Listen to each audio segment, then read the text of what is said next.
Very good morning, students. In today's video we will be discussing about the complex permanent tissue in plants. Now when we talk about the complex permanent tissue, what do you understand by the term complex here? Now if we have to define complex, how we will define it? We can take an example from different hobbies of the students, like if we talk about drawing. Some of you are very good in drawing, like Fizza. So just a simple task is given by the drawing teacher to all of you, that you have to draw a scenery. Everyone is creative and everyone will find their own ways of coloring the canvas with their imagination. But the person whose scenery has a scenic beauty, is picturesque, that will be awarded first prize.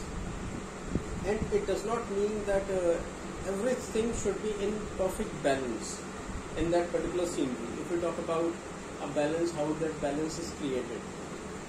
Suppose this is a canvas, this is a whole canvas, like whiteboard, and you are utilizing every portion of it. Suppose the mountains are drawn here, there is the sun and the birds are coming in, the river is flowing like this, there is a boat and so one or two men are there in a boat, there is a hut and the person is just walking by on a street. There is a tree and a deer that is drinking water on the group of deer that are drinking water on the bank of the river on the either side. So that makes sense because everything is perfect. Now on the other end, if there is mountains, birds are flying in the sky, there is a morning sun or a evening sun, the river is there and the person is there in the boat. Instead of one hut, there is a number of houses there and small children are also playing here and there. And here we have a crocodile in the middle of the river, a lot of wild animals, a herd of animals like the giraffe or the elephant or the deer are there, right? So what happens here is the canvas is being crowded, right? The canvas is being crowded here. So when things get too much crowded, then it becomes complex, right? The things when become crowded or overcrowded, then it becomes complex. So when we are talking about the complex permanent tissue, complex permanent tissue, we are talking about the thing complex. The complex means overcrowded. Now if we have to put it in the terms of the permanent tissue of plants, how we will define it? We will define it a tissue that consists of several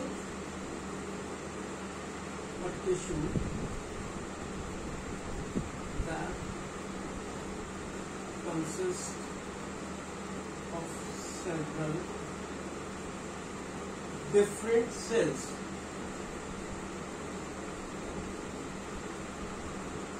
But all of them perform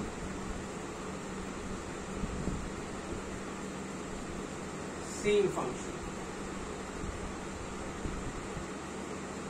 Our term is complex permanent tissue. Now the thing here is that several different cells, several different types of cells, you can write types of cells also, several different types of cells, but they are performing the same function. That means I am highlighting towards the point that is termed as coordination. So when we are talking about the complex permanent tissue, it is also about coordination. Coordination between what? Between different type of cells, right? So that is complex permanent tissue. Now when we talk about the complex permanent tissue, because they are arising from the different type of cells, they can be divided into two. What are they? One is termed as xylem and other is termed as phloem. Now, there are few points that are common in between these two, xylem and phloem. Now, when we talk about the xylem and the phloem, both of them are what they are? Both of them are conducting tissue. Both of them are conducting tissue.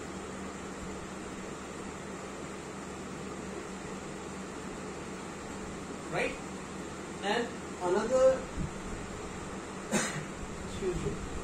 thing that is common between xylem and phloem is that if we talk about the vascular bundles, they both constitute both of them constitute vascular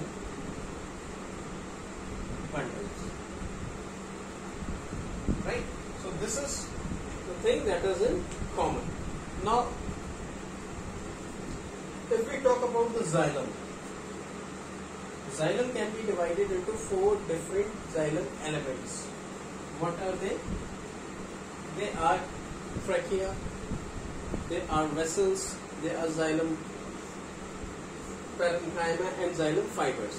But before moving to these 4 types of xylem elements, we will discuss about xylem, what xylem actually is. Now, xylem is derived, the word xylem is derived from a Greek word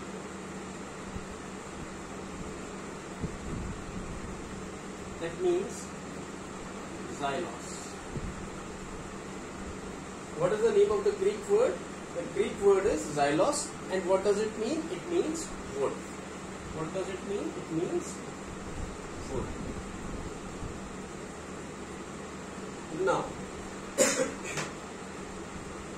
as I have already told you that xylem is what? It is a type of a conducting tissue. What it is conducting basically? It is conducting water. Right? Now, when we talk about the water, what is the direction of the water when it is being conducted by the plants? From roots to stem. Right? That means what? From bottom to topwards. From bottom to topwards. In this direction. That is the roots. Below the ground we have what? Roots. Roots are doing what? They are absorbing the water from the soil. And where they are sending it? They are sending it to the shoot system.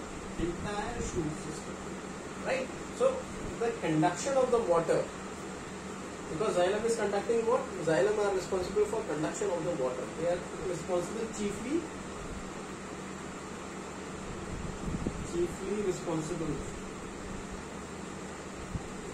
responsible for water conduction.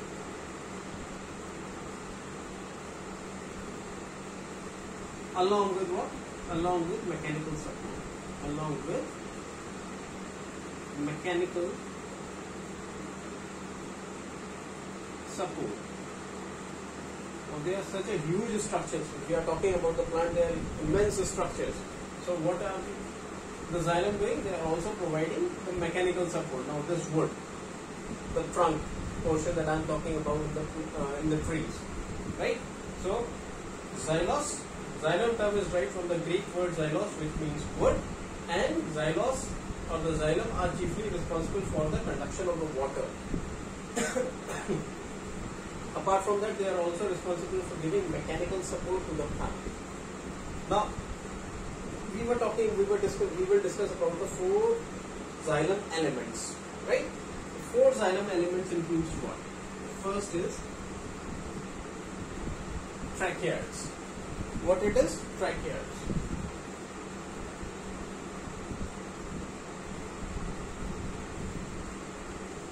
Now, when we are talking about the tracheids, as I have already written here, the xylem is basically responsible for the water conduction. They are chiefly responsible for water conduction.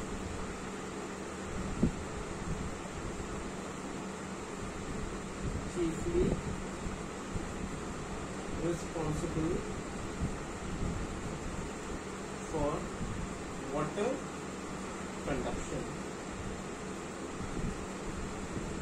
and mechanical support. And providing mechanical support to the plant. That is the role of the tracheids. Now, if we talk about the next, water conduction, in which category of the plants, in which generation of the plants? So it is gymnosperms and pteridophytes. Right? These are the categories of the plants. Don't get confused with the names. We will discuss about these names in chapter number 4, diversity in living organisms. These are the generation. When we are talking about the evolution of the human life, in the same way, plants have also evolved. So these were the stages, right? Gymnosperms, pteridophytes, monocots, angiosperms. These are the few names. Don't get confused. We will discuss about them in chapter 4. Now the second is the vessels. Second is vessels. Now when we talk about the vessels, as I have already written here, chiefly responsible for the water conduction, they are also responsible for water conduction. Responsible for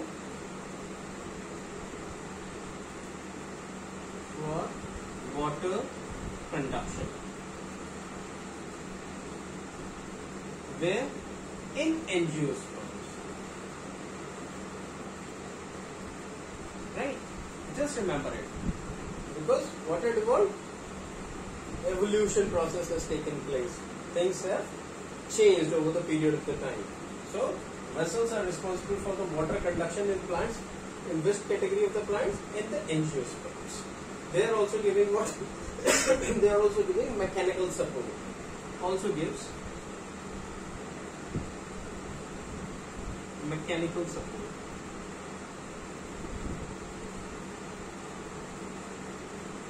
Also give mechanical support to the plant.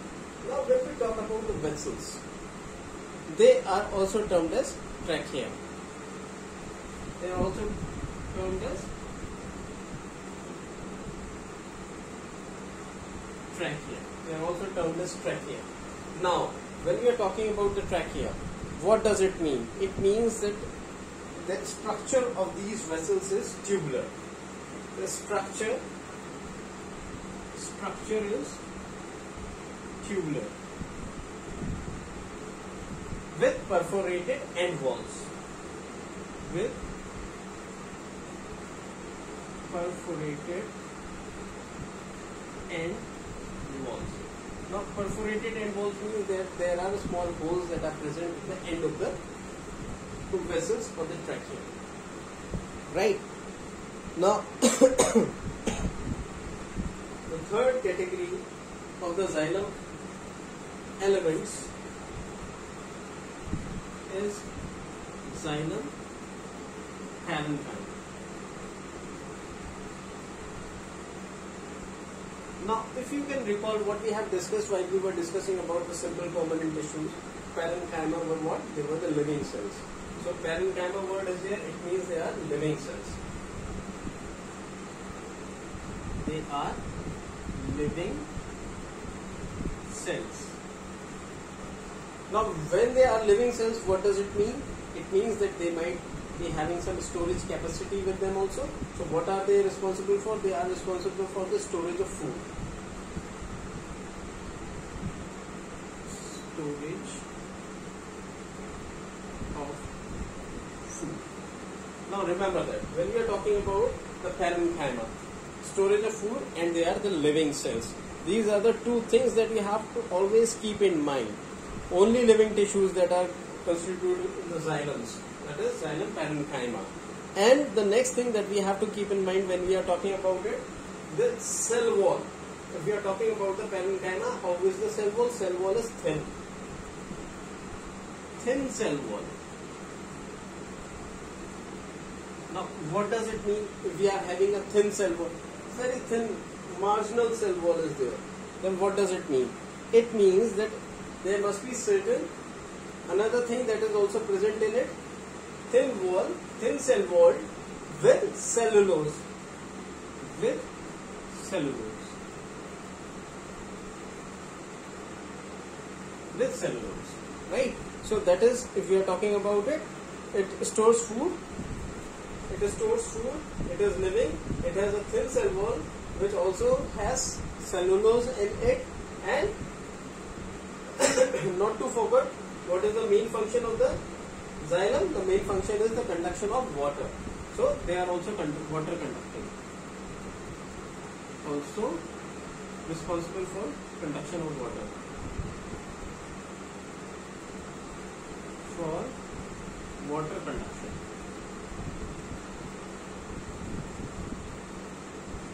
Right? Now the fourth is xylem fibers. It's xylem fibers, not geofiber. Right? So if we are talking about the xylem fibers, these were the living cells. When we are talking about the xylem fiber, they are dead cells. They are dead cells. Why? Because they are originating from the fibers of parenchyma. Originating from the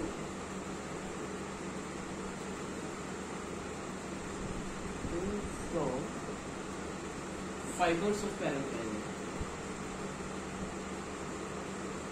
Oh, sorry, not parenchyma, it's sclerenchyma.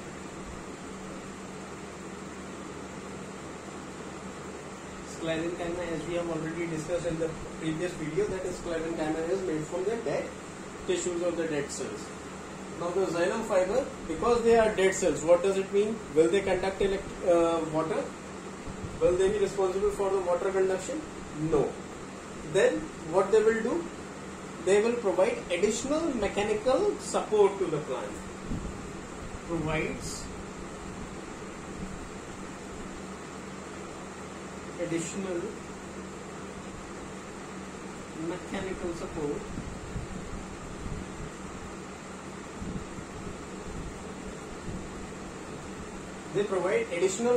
support to the plant. Now when we are talking about the xylem fibers, there is one more thing that we have to keep in mind. When we are talking about it, they are dead cells, they are made from the sclerenchyma. Remember that what I have told you when we are talking about the sclerenchyma, the husk of the coconut. It is hard. Why it is hard? Just because it is dead, made of dead cells of the dead tissue, therefore it is hard? No, there must be certain element, certain substance that is present that is making that cell or the tissue hard. What is it? So it is the lignified walls with the narrow lumen. They have lignified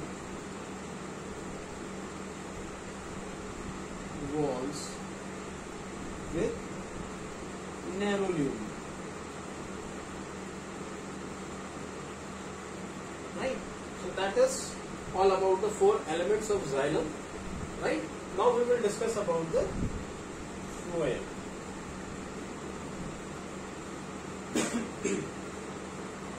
The common things once again was what? They are conducting tissue. Now the xylem was responsible for the conduction of the water. Right? If we talk about the phloem, let's start with in the same chronology. That is, phloem is derived from a Greek word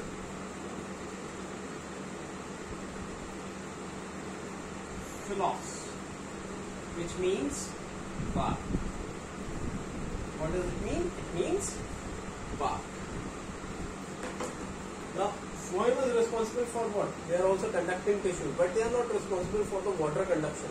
They are responsible for mineral and salts. Conduction of mineral and conduction of minerals and salts. Right? Now, they are also doing what? Are they providing any type of mechanical support? Yes, to an extent they are providing mechanical support. Are they? No, they are not providing any mechanical support.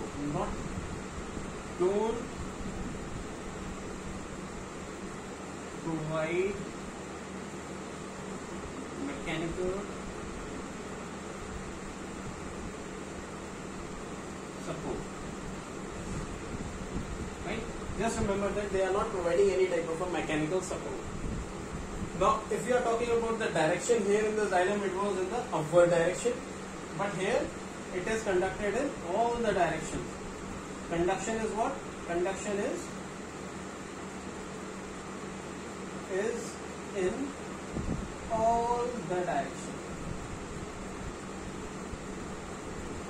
That means from bottom to top, from top to bottom, from sideways also, in both the sides, from left to right, from right to left, right? So that is the difference, point of difference here, the direction. It is in all the directions. In xylem it was in one direction only, right? Now if we talk about the phloem elements, just like xylem elements, phloem elements are also 4 in number, right? If we talk about the phloem elements, they are also 4 in number. The first is the sieve tubes. The very first is the sieve tubes. Now when we are talking about the conduction, they are also the conducting elements, and they possess what? They possess thick primary walls. They possess thick primary walls. Now what does it mean? Because they are possessing thick primary walls, what does it mean?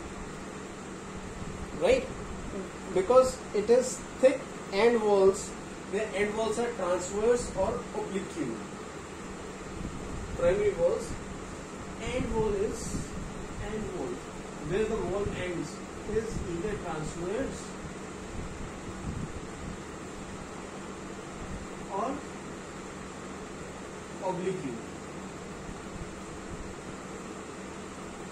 Now I have already told you they are conducting what? They are conducting minerals. And what are they conducting? They are conducting salts as well. So if we talk about the sieve tubes, how are they arranged? They are arranged in such a manner, on top of one another, right? They are arranged, more or less they are arranged on top of one another, right? On top of one another. If we are talking about the arrangement of these sieve tubes, right? Because they are conducted, therefore on top of one another, therefore it is type of a vertical sieve tubes. What they are termed as? They are termed as vertical sieve tubes. Just arranged in vertical sieves tubes. Right? The next is the companion cells.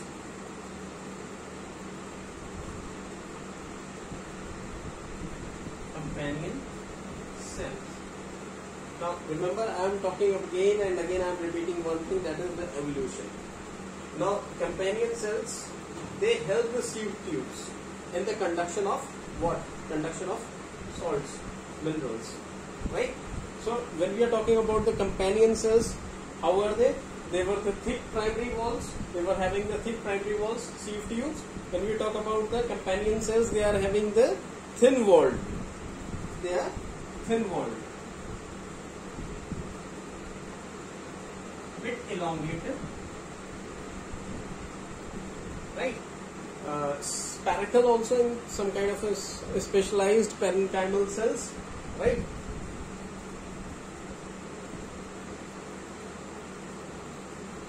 Specialized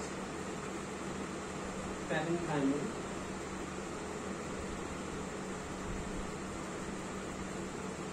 They are made from specialized parenchymal cells, right? And are associated with the sieve elements. Associated with what? They are associated with the sieve elements. Associated with sieve elements. Now because they are associated with the sieve elements, so what will happen? They will assist the sieve tubes in the conduction of the minerals. What it will do? It will help the sieve tubes in the conduction of the minerals. Helps sieve tubes in conduction of minerals. The third point is phloem parenchyma.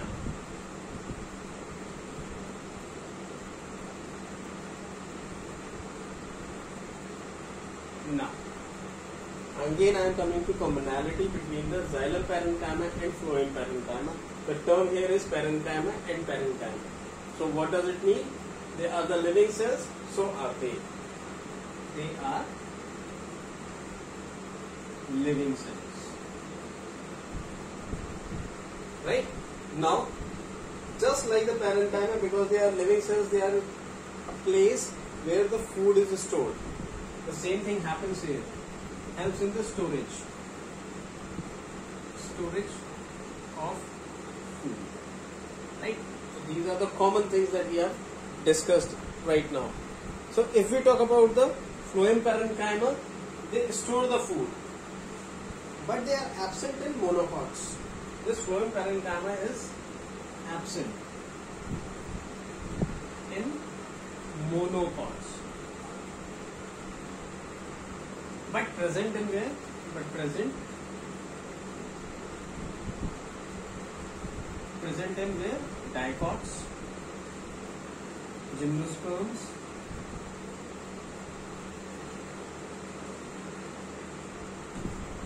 and pteridophytes.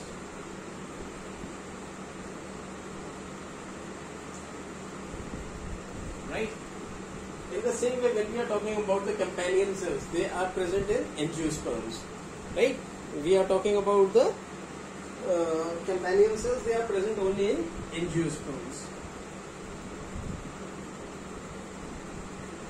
I forgot to mention that point. Yes. Now, if we talk about the fourth point, it is what? It is phloem fibers. Phloem fibers. Now, the term here fiber and fiber. Again, things are common here. What is it? They are also dead cells. Dead cells. Why they are dead cells? Because they are originating from the fibers of sclerenchyma. Again, they are also termed as, these phloem fibers are also termed as bast fibers. Also termed as bast fibers. Right? Now, because they are dead cells, they are made from the dead cells. Are they conducting any type of minerals or the salts?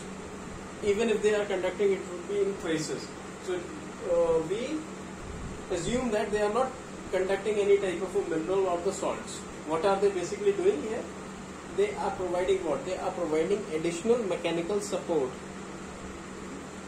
Provides additional mechanical support.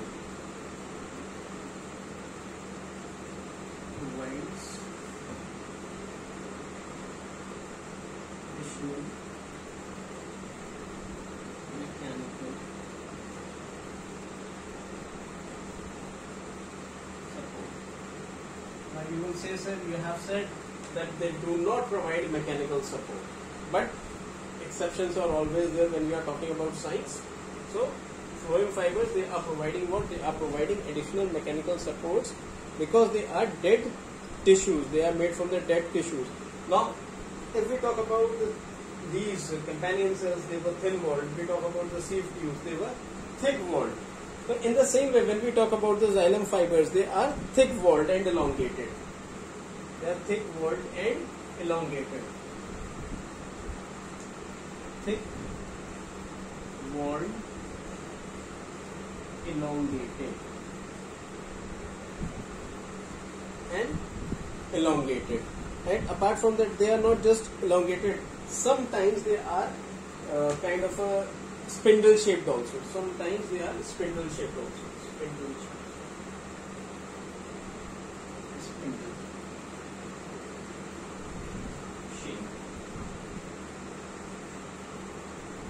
I hope complex permanent tissues are clear to you, and both the types, xylem and phloem, are clear to you. Thank you.